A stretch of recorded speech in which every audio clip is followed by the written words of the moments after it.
Welcome back to another episode of the Frustrated CEO podcast. Thanks for tuning in. My name is Patrick Lyons. I'm one of your hosts, and I'm here with two of my friends and esteemed colleagues and co-hosts. First of all, Patsy Freeman. Patsy, welcome to you. Thanks, Patrick. Great to be back. Great to have you as always.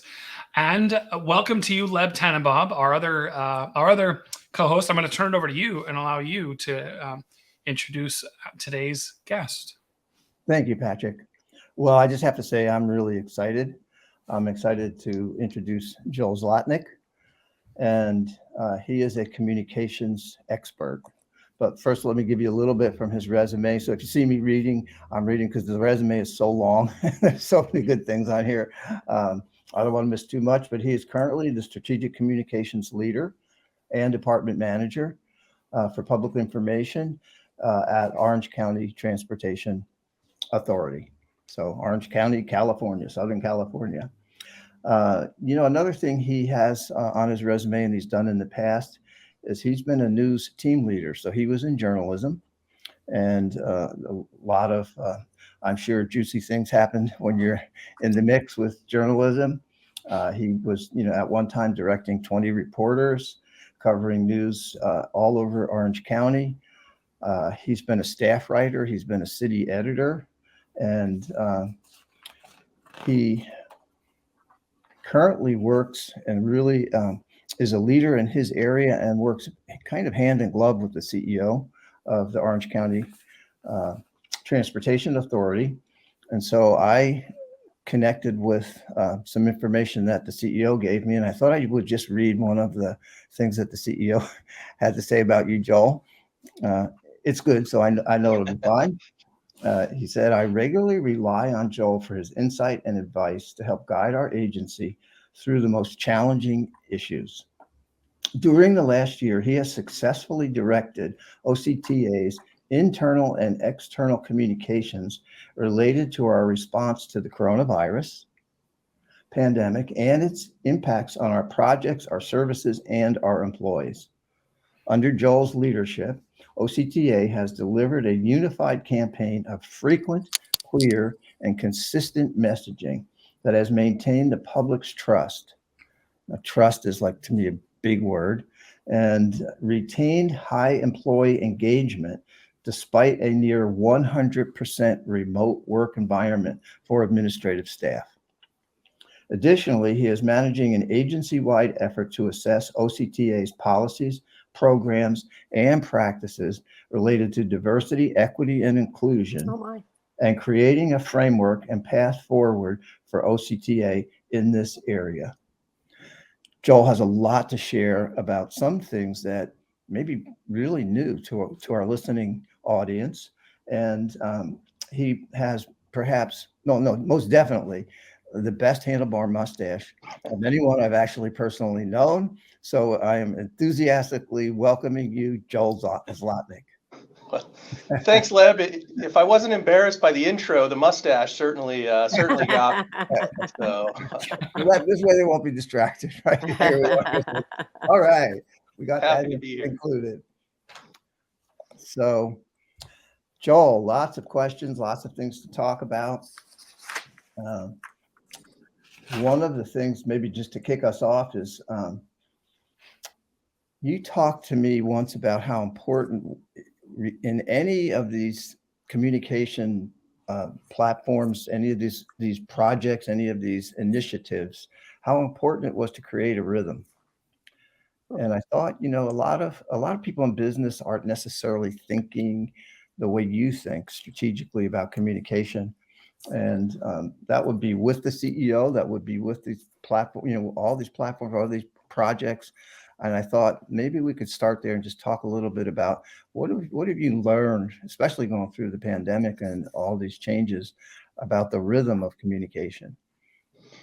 Yeah, I think, and I'm really excited to talk to you all and to the audience today. I think there's going to be some great conversation, and it has been a long 20 months for sure, and particularly for transportation agencies, clearly for the traveling public, it's been a real challenge if you're using public transit, and for employees. we have in the neighborhood of 1,400 employees, administrative and operations, and giving them that regular communication from the CEO has been critical in really maintaining morale, giving them information they need to make decisions about their jobs, about their lives, and really setting a tone for how we as an agency are addressing the pandemic, the toll that it's taken on people, right? This hasn't been a normal emergency. This is something that, has truly impacted people's lives. And something that we've done is, whether we know anything or not, we want to communicate with the employees. There are a lot of questions we don't have the answers to and didn't have the answers to earlier on in the pandemic. We're a transportation agency. We don't focus on healthcare, but we know employees had a lot of questions. And we wanted to make sure that we were continuing to talk to them and letting them know, here's the things we know. And just as importantly, here's what we don't know. And when we have the answers to these things, we will provide them for you. There was a lot of discussion over masks, not wearing masks. Is it safe to be in the office, not be in the office? Just so many different things that I think employees have really appreciated, that consistent and regular communication from the CEO as well as through our internal communications tools. Mm-hmm. Mm-hmm. Now you have a diverse workforce. How do you want to? I know many people are wondering, how do I reach people from different backgrounds with different languages and different ages and all the things that make up a diverse workforce. Yeah, we've got about 1,400 employees, about 400 or so administrative, and the rest are the operations employees. And it really is communicating with, and we'll talk more about this, I'm sure, later, but communicating with people where they are, right? Meeting them at their point of communication, whether that, and I think this really translates for the public as well. Even more so, I think, as internally, you can send an email, people will get that. You can send, we sent weekly communications to the bases that were hand memos, old school, right? Coach operators, our maintenance folks, there are a lot of people who still would prefer just to have a memo in hand from the CEO. So we would do that for our operations employees.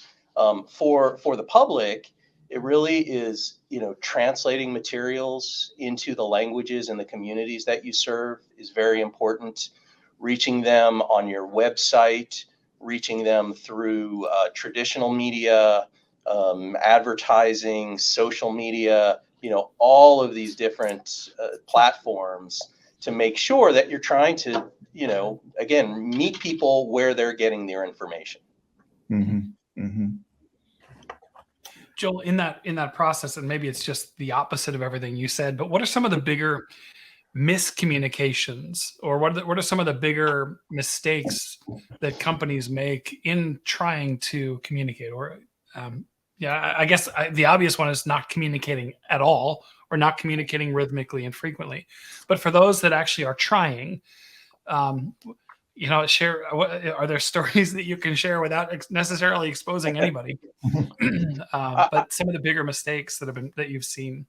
Yeah, I think the pandemic has given us an incredible opportunity to look at communications in a different way. I mean, there's so much information out there, a lot of misinformation, and I think what some of the mistakes I think we saw early on was not verifying the information that you're sending out. Oh, You want to make sure that you don't send out some information and then 2 hours later, you got to recall that information and send something else out. Particularly at the speed with which communications moves right now, if you send something out that is inaccurate, it's going to make its way to Facebook, it's going to make its way to Twitter, Instagram, and trying to pull that back in is nearly impossible. Yeah. And I think we saw that in some instances. So I think that is a big one. Really verify that information, and you can provide information. You can fill that information void based on your core values of your organization, of your company, and let people know that there are things we don't know yet, but here's what we know right now.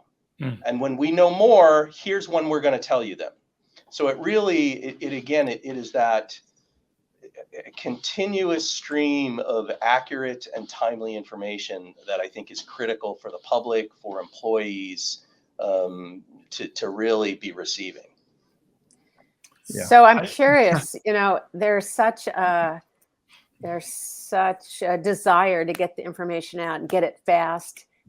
It's almost like verifying it, making sure it's accurate is a counterintuitive move to this kind of like fast paced, got to get it out there. What do you, as a leader, at the center of this for your organization, find that you have to do to be able to pause long enough? Yeah, it's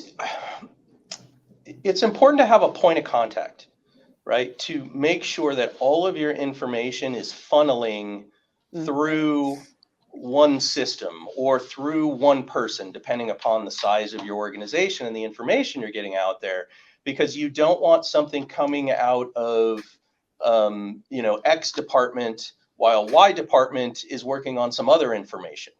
So really having that coordinated effort throughout your organization and setting up some structures ahead of time to do that. So when something like a pandemic or another crisis hits, you aren't all of a sudden trying to put together a structure and figure out, okay, wait, who's doing this and who needs to approve that and how do we work on that? Building in that structure ahead of time, I think is a really critical piece to effectively communicating, particularly in a crisis, in an emergency. Yeah. So to me, that says being really proactive and preparing in a time when you're not in crisis to anticipate something in the future. Absolutely. We have a very strong focus at OCTA on crisis communications, and it's something that we've been working on. I've been here almost 15 years now, and we have a plan that has continued to evolve over the 15 years. That is a crisis communications plan. It is a defined plan only for the crisis communications. It's separate from what might be your emergency operations plan or a continuity of operations plan. This just solely focuses on what to do in a crisis. And that, and it also is something you have to use on a regular basis. It's not, we've all seen these giant documents, right, that end up becoming a doorstop or, another paperweight on your bookshelf. And this is really something that needs to be practiced. It needs to be, it needs to be understandable enough. It needs to be something that anyone in your organization should be able to pick up and operate if I'm not there. People at OCTA will tell you I'm always on vacation when the crisis hits. So they fear when I go on vacation, what's going to happen. But that is the point, is you want to be able to have a system in place that if something happens and people are not there, you can have people behind you who will be able to pick up that plan and put it into action. That's good. So Joel, when we think of the word crisis, right, and it seems like we've been in kind of a never-ending crisis for a while here, but when you're creating a crisis communication plan, are you defining like what types of crises might arise and what the different responses would be? Because if it's not like, emergency exits or, here's the tsunami path evacuation plan, I'm thinking of our listeners and our CEOs and the people who might say, okay, but what is he actually talking about? When do I, what do I need to create this for? Yeah, really and if you don't have a defined crisis communications plan, that would be probably, recommendation number one in that area. But it is a defined plan. You look at your business, what you operate, and you identify what your risks are. In transportation, in public transit, we know we have identified risks. It could be they could be man-made. It could be some kind of a terrorist event. It could be some kind of crime that occurs on a bus. It could be a construction accident. It could be a labor issue. It could be reputational. It could be something that there's some type of a scandal. So you identify those risks ahead of time, and then you work on very specific responses. So you may not know exactly what that incident is going to look like, but we have a list of holding statements, of press releases, if you will, for each one of those. Wow. And it identifies, it's a pre-written press release that says, we know that this accident occurred. We are working to figure out what the impacts are. We are committed to your safety. Those basic, going back to your company's core values, use those to create some initial holding statements, if you will, some initial materials, and then you really just fill in the blanks. Wow. And it has taken a long time, and it's a continuing process. We didn't have anything in this 24 months ago. Coronavirus was not in our plan. I did happen to be on vacation in Italy right when the pandemic hit. I just want you to. So my streak holds. Oh, we're glad you got back. Yeah, thank you. We barely made it out. Yeah. But so I think that having a defined plan, it also identifies the roles of people in your organization, right? Who do you want? We have what's called the crisis communications team.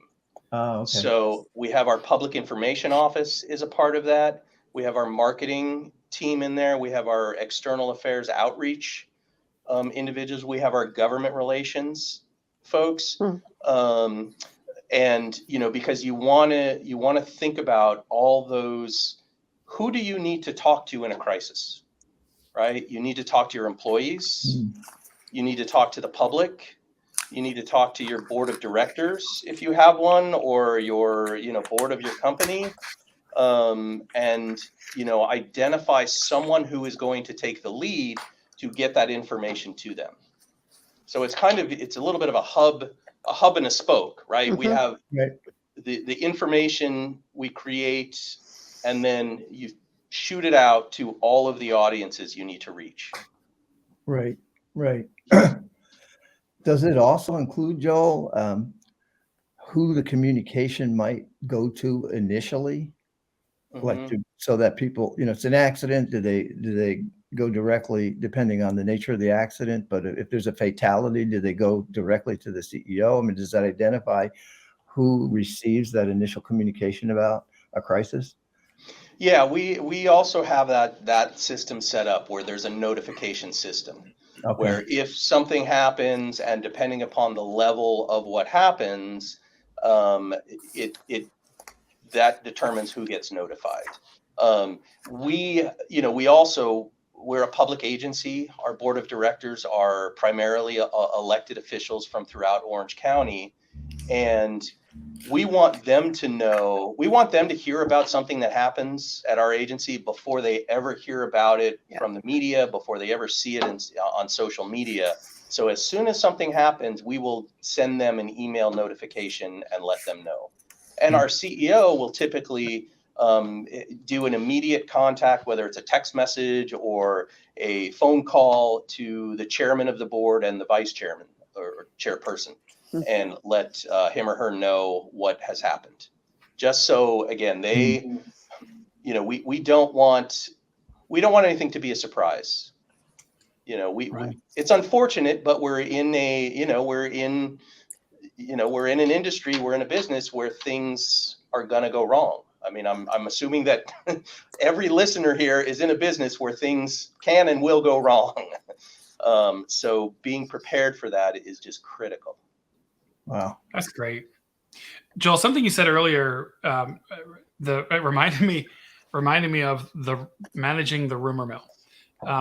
I've worked with CEOs who obsess about managing the rumor mill, and I've worked with CEOs at the other end of the spectrum who have literally said, "I don't care about what's out there. I can't control that." What guidance do you have? What has worked? What do you recommend for how involved, or how do you determine when to get involved in correcting misinformation that's out there, and when you just choose not to worry about it? Yeah, I think our philosophy as a public agency is to be overly transparent. I listened to your earlier podcast about hot communication, and I have a philosophy, and it's really the art of communication. It's being accessible, it's being responsive, and it's being transparent. And that, to me, that responsiveness is just crucial as a public agency or as a business, to let the public know, internally let your employees know that they're heard. And to be transparent, everything we do is done with a taxpayer dollar. So everything we do is public, and they should know exactly where their money is going, what we're doing with it. And I think the trust that we have with our community, the credibility that we build, is critical for our success. And that is really being responsive. We have set timelines on how quickly we will respond to a passenger inquiry if they're on the bus, how quickly we will respond to a media inquiry or something from the public. Mm-hmm. And there are, depending upon what state you're in, there are various public records laws and how quickly you have to respond. But I will say, as a public agency, we know what the public is going to ask for. And we won't, we don't make someone submit a public records request and then wait the certain amount of time and then send them a letter saying we're working on it. We'll get back. Let them know exactly what the information they're looking for. You're going to give it to them eventually. And if you're working with the media, that just makes them mad. And you don't want to make them mad. You want to be as responsive as you can and be, accountable and transparent. And so maybe that's a great lead into working with the media. What should a listener who interacts with the media or is in the public eye, what should they be thinking about? What do they need to know in order to work effectively with the media as a partner as opposed to an adversary?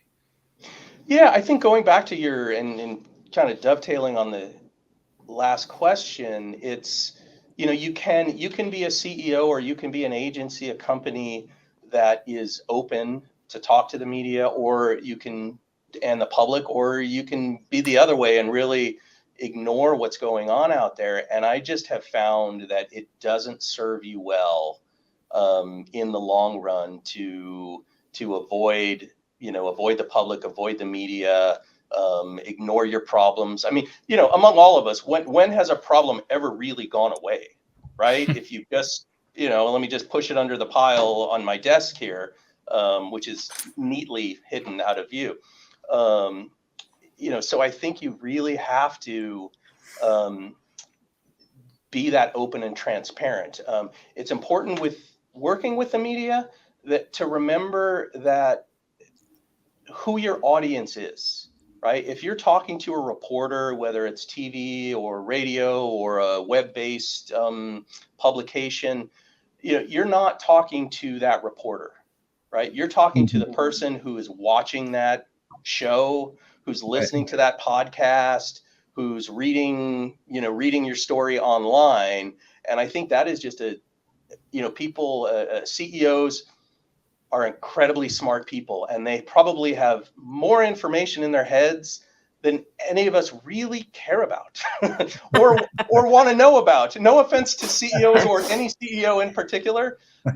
But, and it's the same with all of us. We're all experts at what we do. and we know so much, but it's thinking about your audience. And when you can get into a very detailed conversation with a reporter and be talking in acronyms, and the reporter probably is very smart and has, learned about what you're doing, and you want to be able to be relatable. What does this mean to the person who is listening to the podcast, right? Tell your story as a CEO like you're talking to someone you would meet at a Little League game, right? Rather than someone, rather than the reporter who is asking you very difficult questions. Wow. That's good. And I think the idea of really preparing is important. You have to be, we will never send a CEO or one of our board of directors into an interview without properly preparing them. So if you're a CEO and you have a communications staff, or a communications person or someone who you can work with, really spend some time preparing for that interview. If it's a difficult issue, very often what we'll do, and I'll work with my CEO on a regular basis, and we'll just ask him some difficult questions, right? And have him respond like he's talking to a reporter and critique that response.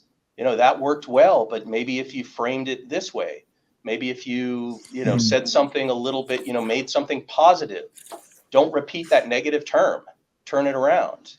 So really having that preparation is so key, because I think that, CEOs, I am sure, spend a lot of time preparing for presentations, for meetings with board of directors, for other, for other things, for RFPs, interviews, and you should spend the same amount of time talking, preparing for a media interview.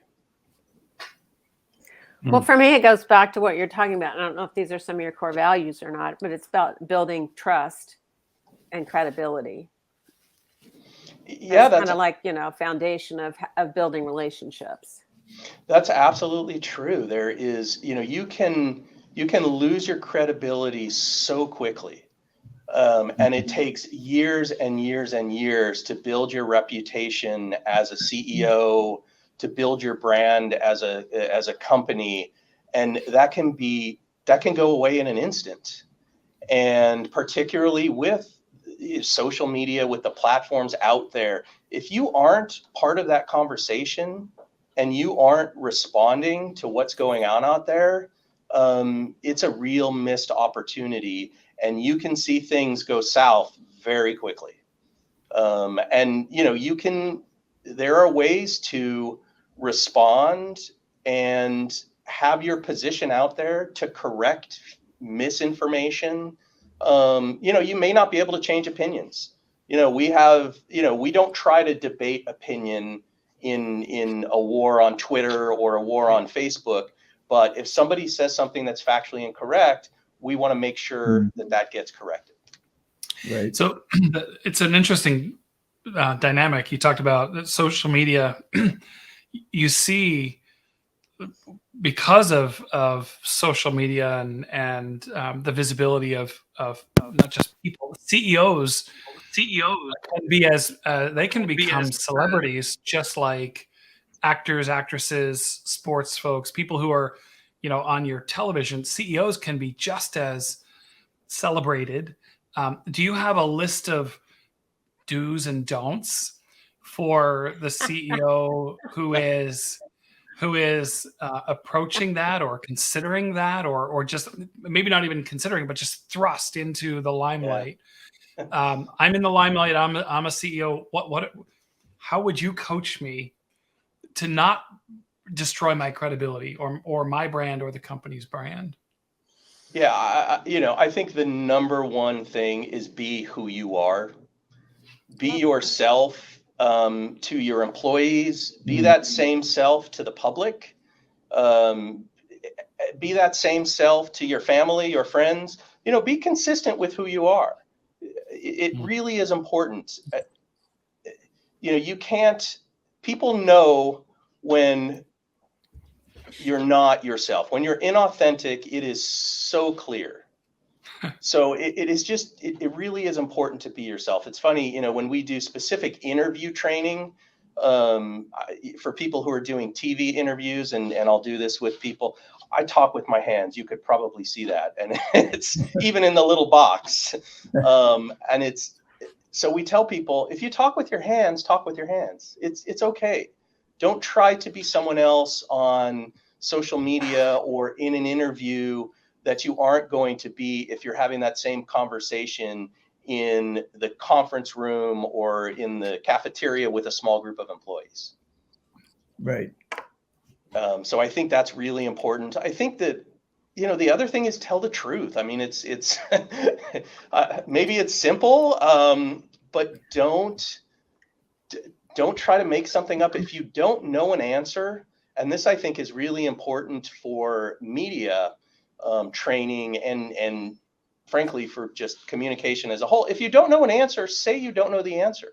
I think people understand that.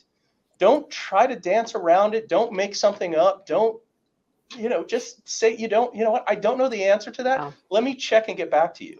A CEO's got a lot of things going on in their heads, and they may not have the specific number of, what streets does Route 543 run between?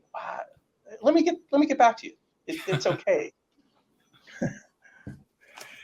I'm going to go back to reaching, diverse populations, because, when we had talked previously, I was fascinated by your ability and really the engagement of people who work within the agency to help you reach people who, as an example, speak different languages. Yeah, we have an amazing team of diversity outreach staff, as well as all of our capital outreach and our bus marketing staff do an incredible job of reaching our diverse audiences.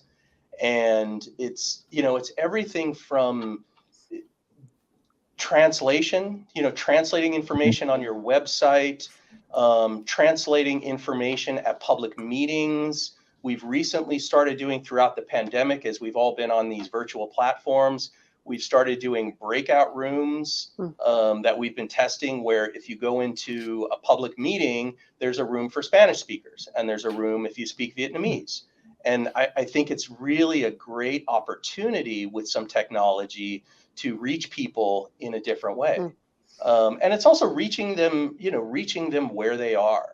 And again, our outreach folks do an amazing job of going to community events, putting up a table and talking to individuals, having people there who speak different languages.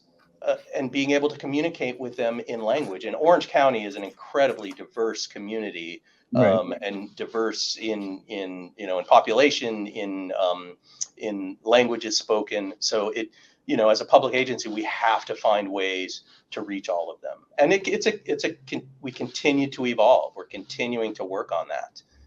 And we have a group of it's called our Diverse Community Leaders group. And they meet on a quarterly basis, and it's bringing them all together, talking to them about OCTA projects and programs, listening to what's happening in their communities, and having them help be ambassadors for OCTA, for our projects and programs, so they can share the information with their communities. So I'm thinking of the news. I'm just playing now, so I have no idea where we'll go with this, but I'm thinking of the news of the CEO who just abruptly fired 900 people on a Zoom call, I think it was. And it didn't seem to me like they had a person like you working. It didn't seem like that he had someone working with him. And the employees who were fired didn't even know necessarily that they were fired, and suddenly they lost their email, and they couldn't even communicate. They couldn't even catch up with what was happening. They were going to Facebook and other platforms trying to figure out what was happening. How does a disaster like that? I mean, I'm considering it that. It's my personal opinion, so I'll own it. But how does something like that happen, or what do you have to say to CEOs to help them recognize how important it is to be, surrounded by some people who can actually, support you to not throw yourself into, a boiling kettle of water for whatever reason. Yeah, I think it's sometimes easy as a company, when you're a corporation, when you look at where you need to trim the bottom line, right? Things tend to go maybe to that marketing side, to the communication side, to the outreach side, and ultimately that I think that's a mistake. I think you have to have smart people around you who know how to communicate with your public, with your employees, because that shapes the whole reputation of your company, and that's really all you have, and your personal reputation. I'm sure someone doesn't want to Google themselves in 5 years from now, and those are all the stories that come up about that CEO. And I think to turn things around, what we have done here throughout the pandemic is we had regular town hall meetings with our employees. We used to do a quarterly town halls that we would all do in person, and the CEO would give updates, and they were great, and we got really good attendance. And we shifted it to a Microsoft Teams platform, and we started doing them on a weekly basis early on in the pandemic. And the CEO would talk to the employees, again, going back to here's what we know, here's what we don't know, here's what we're working on figuring out, and then spending probably half of the time, if we allot an hour, to listening to your employees, right? Hearing what they're worried about, hearing their concerns. That is such a critical thing for a CEO to do, and then showing that you care, and acting, not just saying you care and then turning around and doing something else, but having that true empathy in what has been just a difficult, a terrible situation for everyone, from a professional standpoint, from an emotional standpoint, from a mental standpoint. This has been like nothing any of us have seen. And to have a CEO lead with empathy is so important, and I think is something that we have learned and has been tremendously effective in maintaining that engagement with employees and maintaining morale as best you can. Okay, so let's get practical on that one topic, because empathy is, for some people, it's second nature. For others, others can learn it. I think others sometimes sometimes you have to give people the actual words and phrases to say to convey empathy. So if I'm listening right now and empathy is not my thing, are there words or phrases, or how would you coach that person to convey empathy? And obviously sincerity, it has to be sincere. It can't just be I'm memorizing what Joel Zlotnik told me to say and I'm saying it now. But are there words or phrases that how would you coach me to improve or to convey empathy to my people? I think it's going back to that being yourself. I think if you having that humility, and maybe admitting, like, hey, this isn't my, I'm not a touchy-feely person as a CEO. And I know you all probably know that, because of course they all know that, right? Yes. But just owning who you are, I think, can really, really help in that area. And, I think it's also helpful if maybe you have a deputy CEO, maybe you have an HR person. You can have a group of people, 2 or 3 people who are good together to help share that message. The CEO, it's maybe that, again, maybe that's not their strong suit. Maybe that's where you have your HR director who is the lead on that, and the CEO does some introductory comments and backs it up. But I think, you don't have to, it's not hard to listen. And I think that is really that important part. And then acting upon what your employees are saying. And so I think that, being yourself, and get help, right? You can get help. You can have a communications person who can sit down and fire questions at you, and you can practice getting better at that. And you can hire a PR firm, a crisis communications firm. There's an endless amount of individuals who can help you train in public speaking, and having that empathy and working on that. It's a skill, right? In a lot of ways, like anything else, communicating with your employees. That's brilliant. In our very last, our most recent episode 17, we had Matt Tipton on from YHR. And one of the things he said, he was talking about exactly what you just said. He said he got a call from a CEO, or an employee kind of blew up at work. And the CEO was calling Matt to say, hey, this just happened. I just had an employee lose their stuff. What do I do about it? Mm-hmm. And Matt said, the first thing you need to do is you need to communicate, I heard you. I hear you. So it is that listening and conveying. Yeah. And then you can get to the part of, okay, maybe that wasn't the best way for you to communicate with me and tell me that you were frustrated, but I want you to hear more than anything that I hear you. And I think you just reinforced that message. Like, you have to convey that you're listening. Yeah. And, it's okay when, the CEO is going to make mistakes and own those mistakes. I know, listening to some of your other guests, that has been a big theme is own your mistakes. Right. And don't, and don't punish others for their mistake. We're all going to make them. Yep. And that's okay, but having, and we're all going to react differently. So I think understanding your style as a CEO is important, and trusting the people around you, right? If you have hired a communications person, if you've hired a deputy CEO, you hire someone who's going to kind of play to your weaknesses, if you will, or help build up your strengths. Yeah. And then listen to what they're telling you. That's great. Take their advice. Yes. So Joel, if we take it a little bit further, and I'm thinking of your kind of high trust relationship with your CEO, but I'm thinking just in general, people who support the CEO. How do you talk about body language as an example? Do you talk about language itself?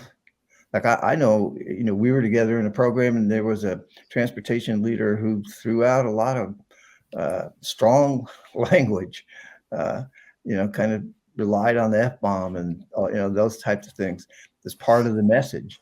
Do you have guidance or anything to share about body language or language itself or appearance? Or I think our listeners would be really interested in. Yeah, I think that's it. It is. The short answer is yes. I do have those conversations and have had over the years, and I've been lucky enough to work with not a shameless plug, but an amazing CEO over the last, multiple amazing CEOs. I'll just end there. But I think it's having that ability, and they can be difficult conversations at times.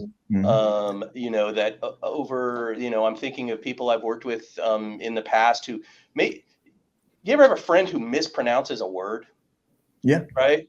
And you go like, wait, did I hear that right? And then you hear it again, and then they get that word wrong. Well, if you have someone who is in your organization who's mispronouncing a word and they're out speaking publicly, that's a difficult conversation to have, but you need to have that conversation and say, this is the way that city's name is pronounced, right? Because it's so important to be conveying to the public that building that trust. And if you can't pronounce someone's last name, we do things as simple as putting names in phonetics, right? Or ahead of time, if someone's on a panel, right? I'm moderating next week a panel about through another organization, and ahead of time I'm going to check with the speakers, how exactly do you say your name, right? Because that's, no one wants their name mispronounced, and it doesn't make you feel included if the CEO's got your name wrong. Right. So I think having those conversations and preparing the CEO for that, saying, hey, maybe in this interview, try not to do this or try not to do that. Or it's been an interesting thing with Zoom, because, there's a CEO who, and I hadn't noticed it until recently, but he'll talk and he'll tap on he'll tap on his, and all of a sudden it starts looking like there's an earthquake, right? So you kind of you interrupt him and say, look, try to keep your hands, try not to tap on the keyboard or tap on your desk because everybody's getting seasick out there. So I think, it's about having, building that relationship with the communications person and trusting them and being able, as that communications person, to sometimes say, hey, look, I know this might be a difficult conversation or a difficult thing to raise, but I noticed this. And next time we do the interview, what about this? And go back through things, record interviews. We do an internal media training where we'll put people on camera and we'll ask them questions or we'll have them do presentations and we go back through it. And it is painful. And I go through it myself. And it is painful to watch yourself, and to listen to yourself. But you have to go back through. And that's I think, from a Get Practical, go back through, listen to your presentation, watch yourself, see what you can do better next time and work on that. That's good. Joel, when I 20 something years ago, I've been I'm old. When I first started my career at a Fortune 1000 company, as part of my orientation, they made sure that you knew that if you ever got a call from anybody in the media, that call was immediately to be directed to the head of PR, the communications office, that's where it went, and you didn't answer any questions. And then the internet comes along and suddenly people are posting on things like Glassdoor how they feel about working there. And, they're sharing stories, even anonymously, about what's really going on here. And now everybody has a cell phone and everybody has a social media account. Everybody has Twitter and Facebook and LinkedIn and TikTok. And when I think about what keeps a CEO awake at night, managing our brand, I would think, has to be one of them. Can you talk about just the evolution of the complexity of that task over the years, and how do you do it at OCTA? Yeah, it continues to be an evolving process. The panel that I'm moderating next week is on TikTok, right? And TikTok is a giant growing, it is already a giant platform and continues to grow. And I just recently got on TikTok myself, I'll admit, and I'm learning more about it.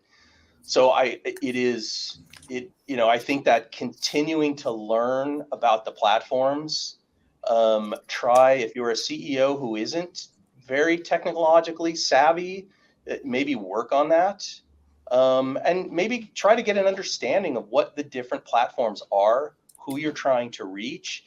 When I started at OCTA, my primary focus was media relations, and we would send out a press release. We would send it out to dozens of media outlets that were all within our market area, and they would all write something, or they would come to a press conference and they would cover something.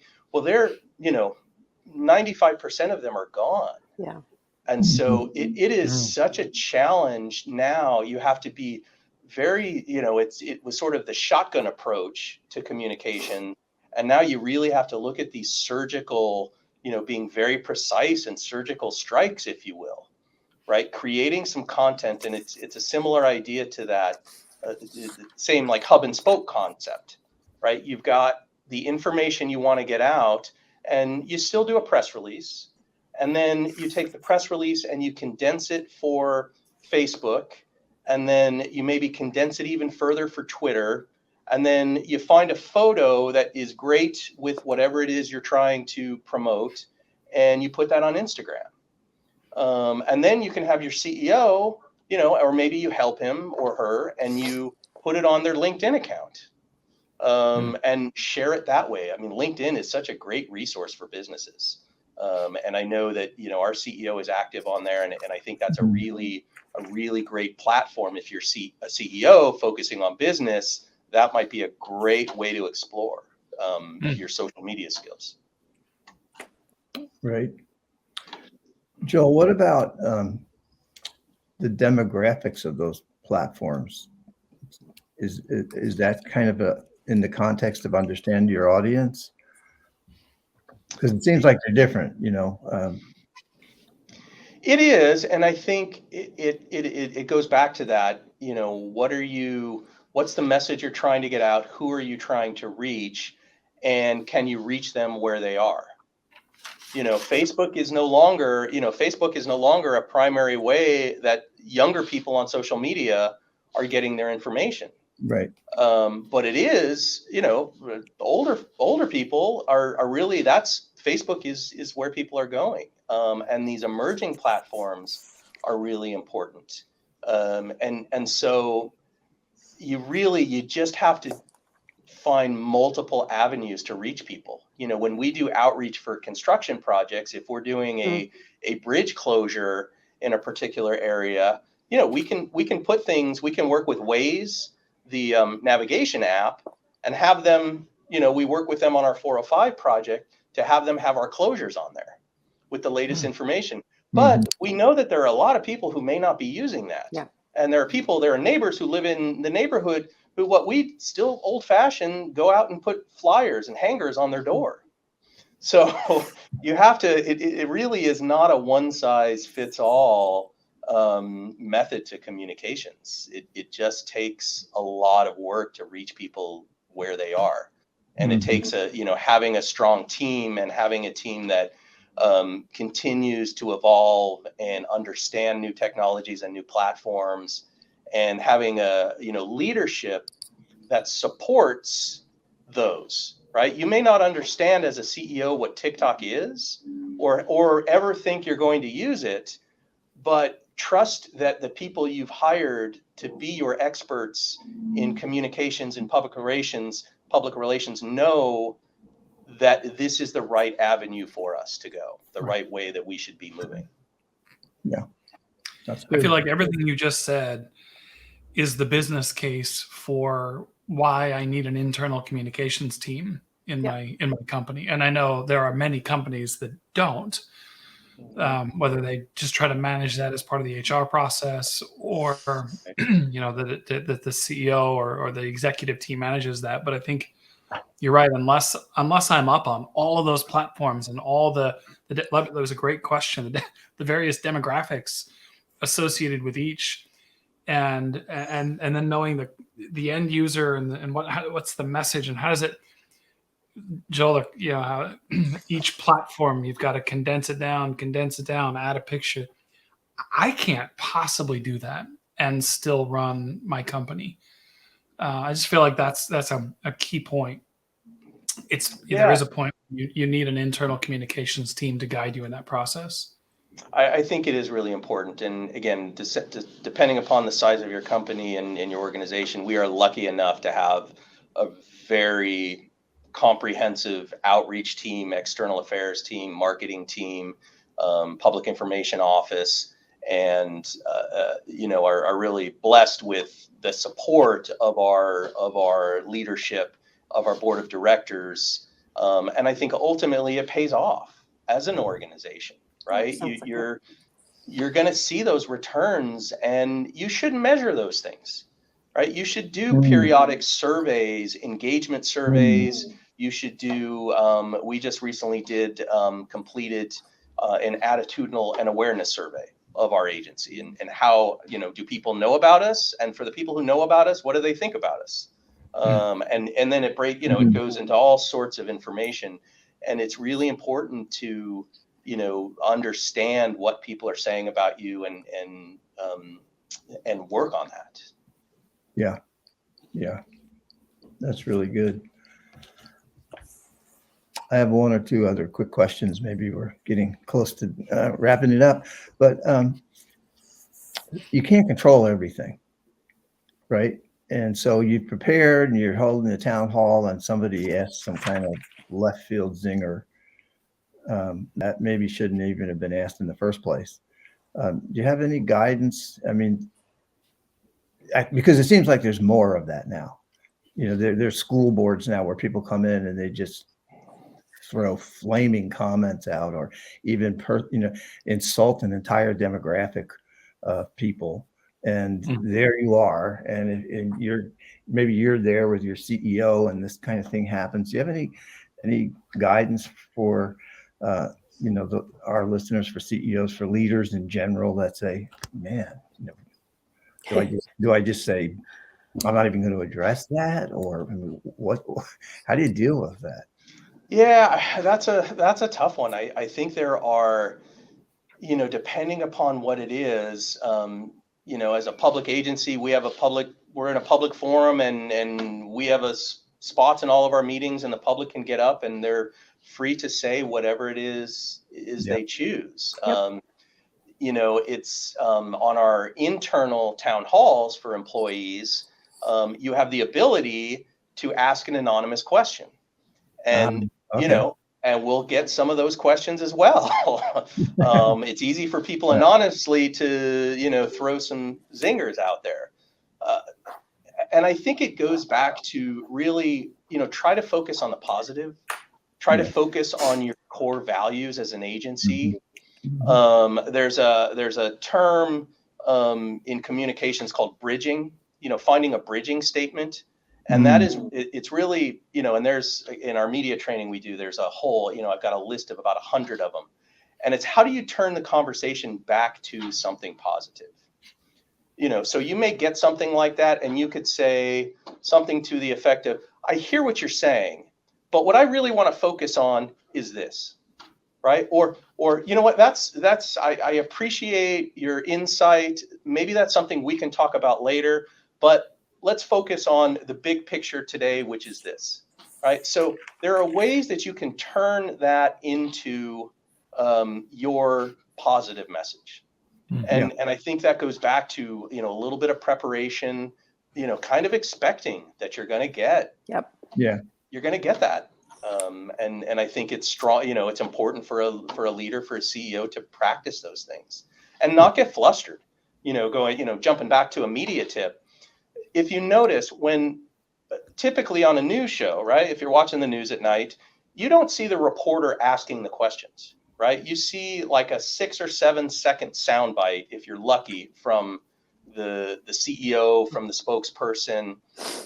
The reporter can ask you that question 10 times in 10 different ways. And depending upon what they're trying to get, they may be trying to get you to react in a negative way. Right. To change your tone of voice, to sound more hostile, more aggressive. And you don't want to play into that, right? If someone's asking you the same question over and over, repeat the same answer, same tone of voice, same demeanor, not repeating negative words. And because they're never going to show them asking, the reporter, the 10 different times they ask the question, they're going to show the one clip and say, look, how many times do I have to tell you this? Yeah. All right, I'm finished. That's enough. That's the soundbite. That's the soundbite they're going to pick. Yep. Right. Wow. Yep. Well, I sure am glad there are people like you around. It's a big topic. Yeah. Wow. It is a big topic. And any other questions from us? I'm kind of asking my colleagues. Any other questions before we switch gears into how we typically end our show with a Let's Get Practical? Unfortunately, I have one more. Go for it. Not unfortunately, it's great stuff. I can talk about this all night. You got me going. I'm excited. It's just a little bit about, look, there's a whole lot of stop, change, start going on. right? And some of it can be, I mean, you're in California, right? You've just said, in June, oh, things looks like COVID's dying down. Things are open. We're going to open up, and we're going to open up the lines, and we're going to, you don't have to wear a mask, whatever, whatever the case may be. And then literally the next day, the governor says, "Oh, we're getting a spike, and we have to change." Everything shut down, or that line shut down, whatever the case may be. But yet, I know you're an advocate for over communicating. Is that part of that advocating? Is that yes, if there's a sudden change or a new issue or a new circumstance, you just keep communicating. Yeah, we spent a lot of time talking about that, because if you have something to say, something that's new, something that's important, you should communicate that. If you're sending out, and I had a conversation with one of my colleagues who's at a similar work, but at a medical center, and they send out, it's a daily message. Yeah. And it gets to the point where you want to make sure that your employees or the public are listening, and that when they hear what you're saying, when they read what you're saying, when they see an email in their inbox from the CEO, they're going to open it. That it's not, oh gosh, it's another memo from the CEO that really isn't going to tell me anything. So it's important to really, yes, if you have something new and there's new information to communicate, do that. If it's important for that information to get to the audience right now, do it right now. We have dialed back from, communications from our CEO several times a week to maybe, going to weekly, to slowing that down and communicating when there's new information. Same thing with our town halls, dialing it back. With our communications to our board, we would do every meeting they would get a report. We've gone now to once a month. So I think it is a balancing act, because you don't want people to tune out what you're saying, and you don't want them to see the CEO email in the inbox and say, I'm not going to hear anything important here. Right. That's good. Thank you. Thank you. I got Patsy, pages of notes there. Yeah. Any more questions from you, Patsy? One question, and that Go for is, you've mentioned a number of times the importance of your core values and how those have really guided you in many of these diverse situations that we've been talking about. I'd love to just kind of hit that one straight on for a minute or two, because it seems to be again, a lot of people have core values that are on the wall. It sounds like you live your core values every day. Yeah, I do. I have them. They're on the business card. I'm looking at them right now. So they're sitting on my desk, and I think it's creating. I know you all talk a lot about culture, but creating a culture where you do live your core values, and you engage employees, and you give them ownership in whatever their position is, and you let them know how whatever their position is fits into the overall mission of your organization is really important. And that's how you build loyalty. That's how you build engagement. That's how you ultimately get a better product, service, widget, whatever it is you're doing. Having those people around you engaged, thinking, knowing that they have a voice is really important. Our CEO likes to say good ideas come from anywhere. And he means that. If you're in a meeting of, a cross-functional, cross-divisional meeting, and someone from the operations division has an idea for something that can, be done differently in finance, they're welcome and encouraged to raise that idea. That's cool. Right. And it, so creating that, that atmosphere, that environment, which really starts with your CEO, to foster that collaborative and engaged workforce is really important, and living your core values. Yeah. That's great. It's inspiring. Yeah. Perfect. All right, we ready to get practical? Let's get practical. Yes. All right, let's do it. So, Joel and our listener, we end every episode with key takeaways, key points from our conversation today, or maybe even something that we just didn't ask that Joel, you think this is something that a listener, a CEO, or a senior leader could begin implementing in his or her organization tomorrow to begin making inroads to improve communication, right, or to improve their own preparedness for communication. So we'll certainly all get an opportunity to chime in, but Joel, I want to give you the opportunity because we'll probably steal your thunder if you let us go first. So as you think about what's that? Yeah, we've talked about so many things. I think we've hit on a lot of them. I would say, create a plan, right? And I know we talked about that, but have a plan for crisis, and then you can use that and practice that plan. I think if you're a CEO, recognize what your communications IQ is, if you will, and are there areas that you need to work on, and understand that absolutely there may be, and don't be afraid to ask for help, right? And be open to what the people around you have to say. Be open to what your communications people tell you, and build that trust with them around you.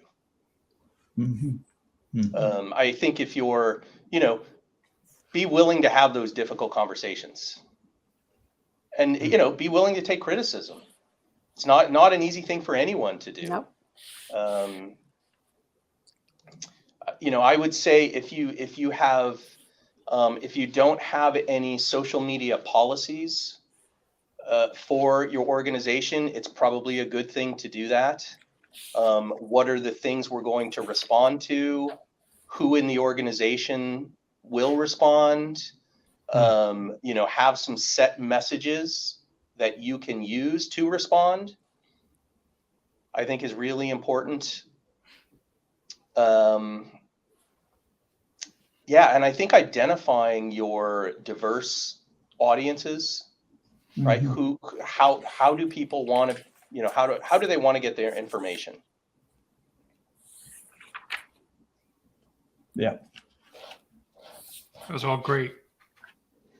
And prepare.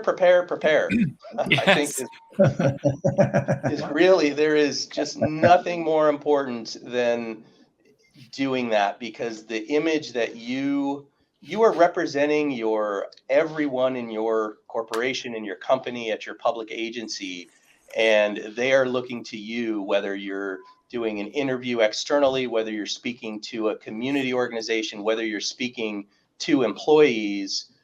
They want to believe in you. They want to have their trust in you. And, you can do that through your communications. That's great.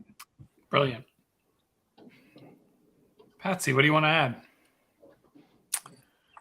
add? Let's see. I want to go back to, actually was part of Love's intro, which is to have frequent, clear, and consistent communication.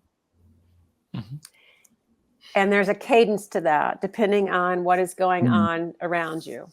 So it's not a one size cadence fits all. So that's one thing. And that know and live your core values. That core values are your guidance for what you're communicating.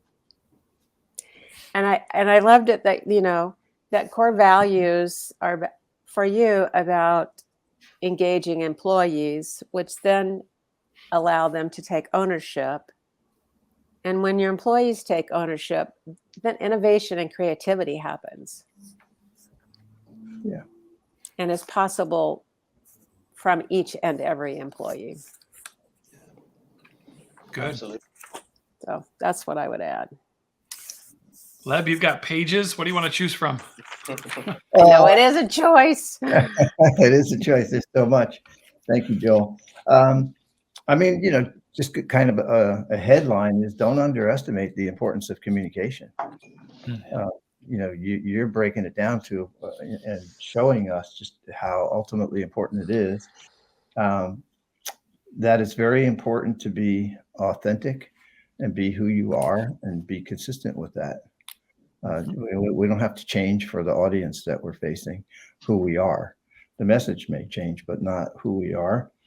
I really like the guidance on reaching people the way they best receive information, because this is such a new landscape, and it, the platform, the number of platforms and the way people receive information, and maybe understanding the demographics of those platforms is going to help you reach everyone, as opposed to unintentionally leaving some people out.